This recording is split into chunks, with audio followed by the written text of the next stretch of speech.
Hello, welcome to Matt Loves Eurovision. It's my Eurovision 2022 Grand Final review and reflections. Please do click on the subscribe button, ring that notification bell and like, share and comment below. Now, I'm perhaps a little bit late coming to this video. For those of you, I'm recording this a few days after the Grand Final of Eurovision 2022. Just because, for two reasons really. One, always like to kind of have a few days to sort of collect my thoughts and have a reflect. Also, just because I was absolutely shattered afterwards, just from kind of the whole experience, the whole event is quite exhausting, exciting. Also, I'd been out very late on Saturday night as well, so I was just not, and then had to travel, so I wasn't in a particularly great position to sort of put some coherent thoughts together. But thought I might have a sort of run through a few quick thoughts now, not sort of a real detailed breakdown of all the kind of the voting and the and certainly I probably won't be looking at the semi-finals in detail just yet. I will be, at the request of my friends, will have a bit more of a breakdown, look at a bit more of a breakdown of kind of how the semi-final results went and which countries just missed out, etc. If you've got any thoughts for other kind of Eurovision 2022 related videos or reflections you'd like me to do rather than this just general one, please do pop them down in the comments. Perhaps I can look at specific things. One of the things I might look at is a reflection on how the UK did as a specific video. But if you've got other things that you think you'd like me to hear me ramble on about, please let me know in the comments. But just to reflect, huge congratulations to Kalisz Orchestra and to Ukraine, their third win in a very short space of time.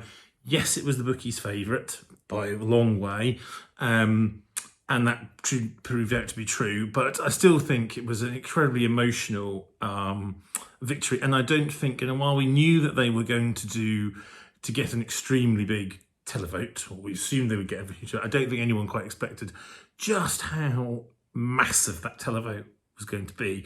A real huge show of solidarity from the rest of Europe, which it almost got about as many points as it could do in the televote. It also did very well with the juries, was top 5 with the juries.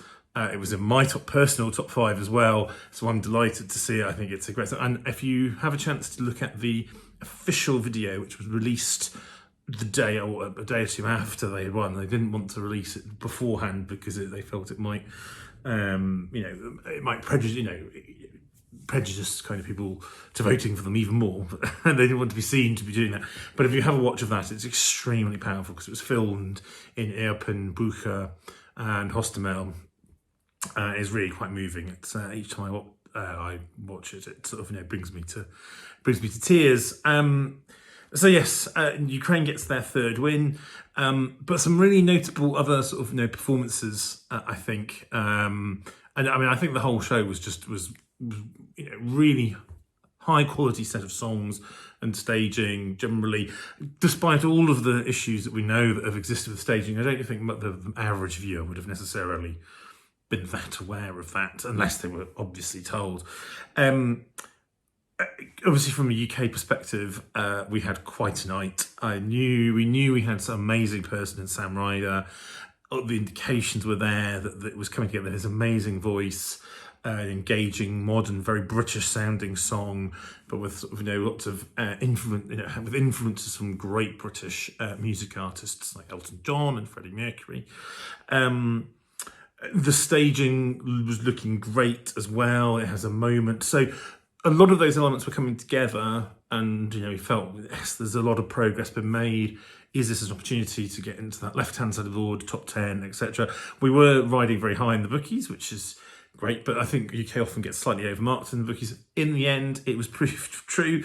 The UK won the jury vote, which I'm still getting over, I think, and came 5th in the televote. It did not flop in the televote, which is what I think some people were concerned about. Some people didn't think it would do that well in the televote, but even with some of those huge very popular entries that you knew that were going to get huge televotes, it still managed to pull in a lot of televote. And that was really, really encouraging. I cannot tell you how happy our party was. We were about 14, 15 of us in a house party before we moved on to a club as well. And we were just absolutely deliriously happy. Just so happy for Sam Ryder and for all of the team, for the BBC team, for TAP and everyone that's been involved. I think it's been a real vindication of the change process and Now, I know a lot of it probably comes from Sam himself, from who he was, but let's hope that the process that's in place is robust. I will talk more about the UK in a separate video because I want to take up all of the time. Because the other big winner, in some ways, aside from Ukraine, the other we'd been alongside the UK was Spain. And I think we knew that this was probably going to do well. I'm not sure people would know. Some people called it and thought it was going to win, or certainly do. Certainly, I think it was going to do well, but knowing from the reception. But, you know, it came third in the televote, came third in the jury. The juries really went for it as well. It was an extraordinary choreography.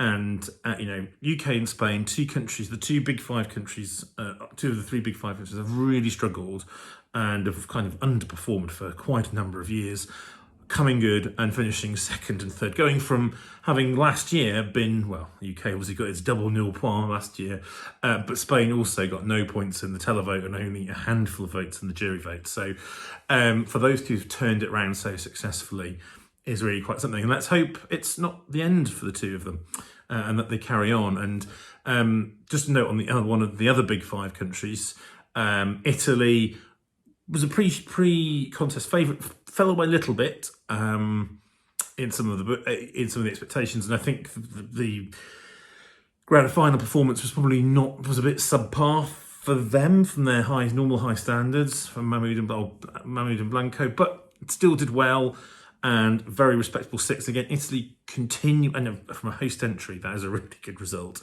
because host entries have not tended to do very well. So Italy have maintained their really successful kind of string of results at Eurovision. I'll come back to the other two big five countries shortly. Sort of rounding out the top five was Sweden, another one of the pre-show favourites. It proved again, did very well with both juries and also with televote. I think it was second and sixth, overall. Into the second jury, sixth televote, overall fourth place, back in the top five for Sweden, fully deserved.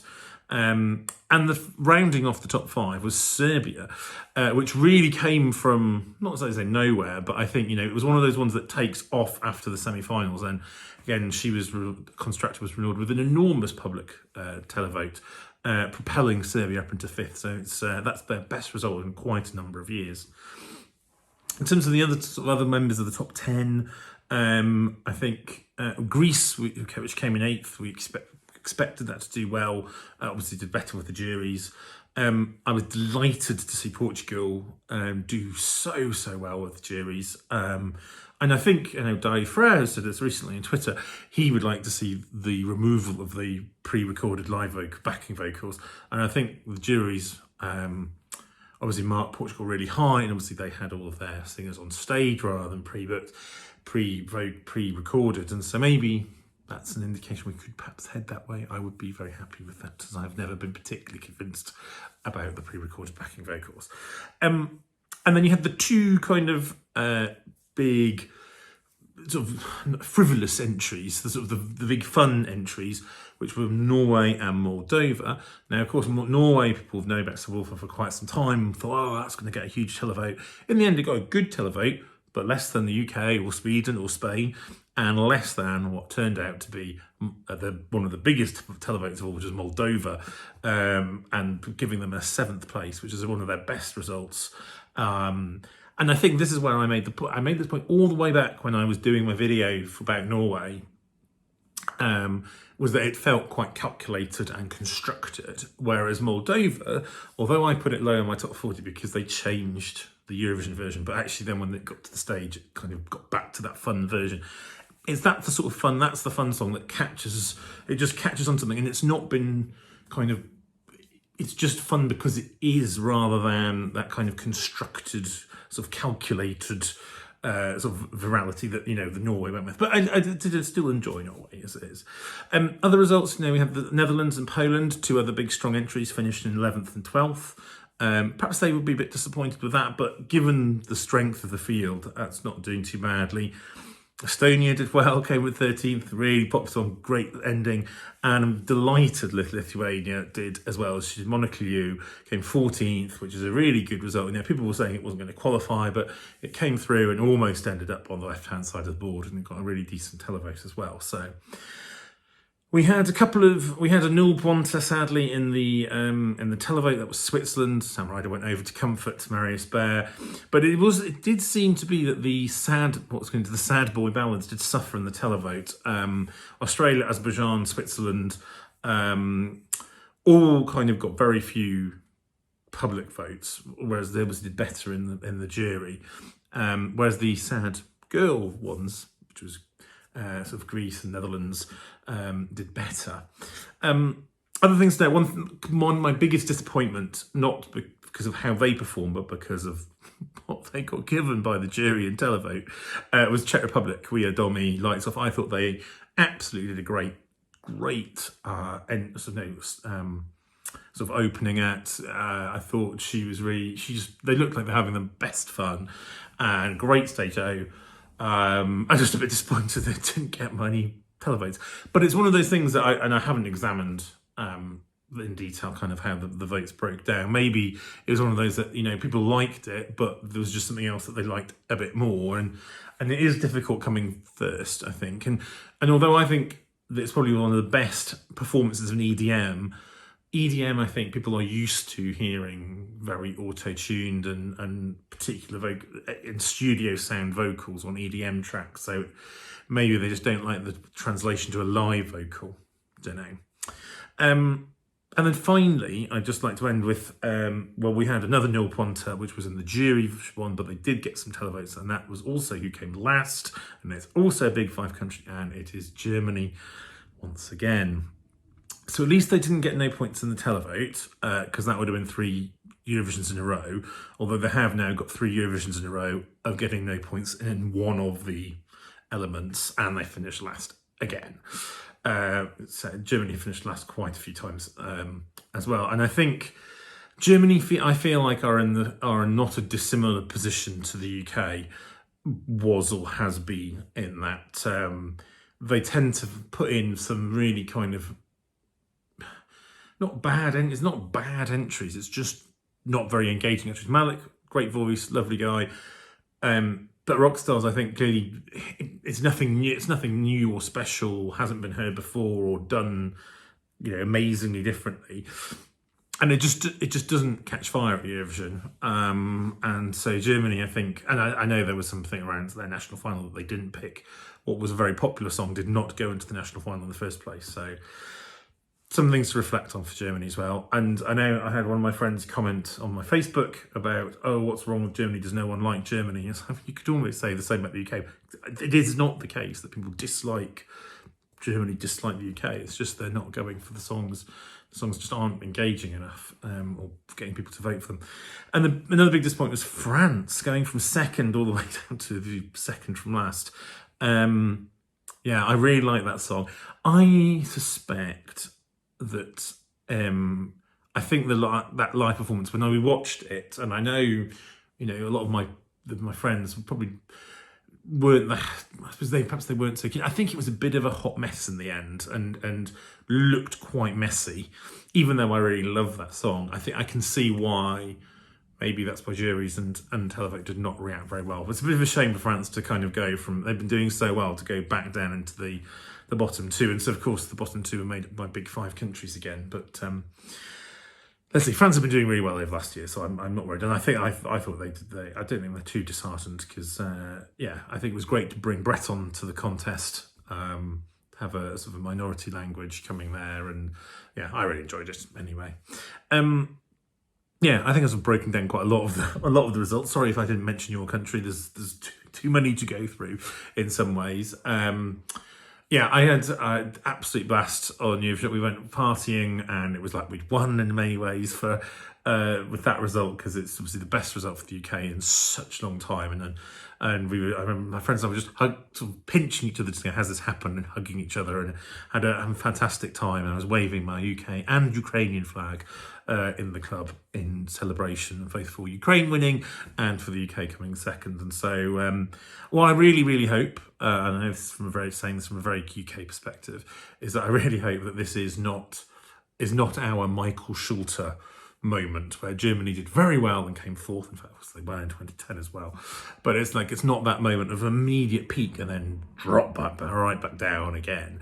So I'm going to keep my fingers crossed that this is the start of something good for it. But I will be back with more Eurovision 2022 stuff. It's not quite the end. I will talk a bit about the qualification and the semi-finals, and maybe we'll see how some of you may know about the voting issues that meant that 6 countries whose juries demonstrated irregular voting patterns in the semi-finals had their jury votes discounted for both the semi-final and subsequently for the final as well. Not because of what they did in the final, but what they had done in the semi-final, allegedly. So yes, maybe some more of that, and a bit about kind of what next for the UK as well, following that really good result. And if there are any other subjects that you want me to talk about for Eurovision 2022, drop them please in the comments, and I'll see what I can do in sort of the coming weeks. But for now, take care.